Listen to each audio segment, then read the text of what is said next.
Hi friends, இன்றைக்கி நம்ம பார்க்க போகிற ரெசிபி கர்நாடகா ஸ்பெஷல் மத்தூர் வடா எப்படி செய்கிறதுன்னு பார்க்க போகிறோம். கர்நாடகாவில் ரொம்பவே ஃபேமஸாக இருக்கக்கூடிய இந்த ஸ்நாக்கை நம்ம டீ டைமில் எடுத்துக்கிட்டோம் அப்படின்னா நல்ல ஃபில்லிங்காகவே இருக்கும். அதே டைம் ரொம்ப டேஸ்டியாகவும் இருக்கும். கண்டிப்பாக நீங்களும் செஞ்சு பாருங்கள். நம்ம சேனலை சப்ஸ்கிரைப் பண்ணின ஃப்ரெண்ட்ஸ் எல்லாருக்கும் முதல்ல நன்றியை தெரிவிச்சுக்கிறேன்.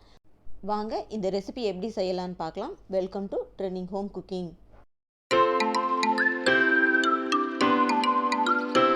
வடா செய்கிறதுக்கு ஒரு பவுலில் 1 கப் பச்சரிசி மாவு, அரை கப் ரவை, 1/4 கப் மைதா மாவு, மூணையும் ஒன்றா சேர்த்து தேவையான அளவு உப்பு, காரத்துக்கு ஏற்ப சிகப்பு மிளகாய் தூள் சேர்த்துக்கலாம். பொடிசா நறுக்கின இஞ்சி, கருவேப்பிலை, பெரிய சைஸ் வெங்காயம் 1 பொடிசா நறுக்கி சேர்த்துக்கலாம். ஆனியன் நிறைய நம்ம சேர்த்தோம் அப்படின்னா இந்த ரெசிபி ரொம்பவே டேஸ்ட்டாக இருக்கும்.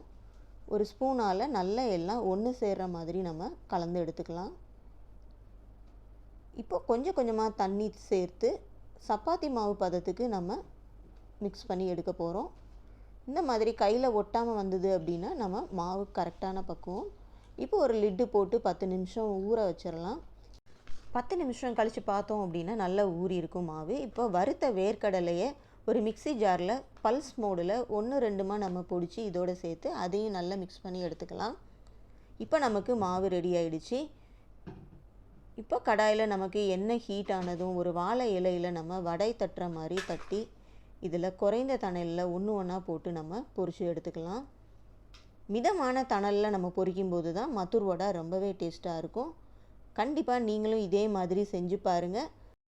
நம்ம சேனலில் வரக்கூடிய ரெசிபீஸ் எல்லாமே உங்களுக்கு பிடிச்சிருந்தது அப்படின்னா கண்டிப்பாக சப்ஸ்கிரைப் பண்ணுங்கள். பக்கத்தில் இருக்க பெல் ஐக்கானை டேப் பண்ணுங்கள். தேங்க்ஸ் ஃபார் வாட்சிங்.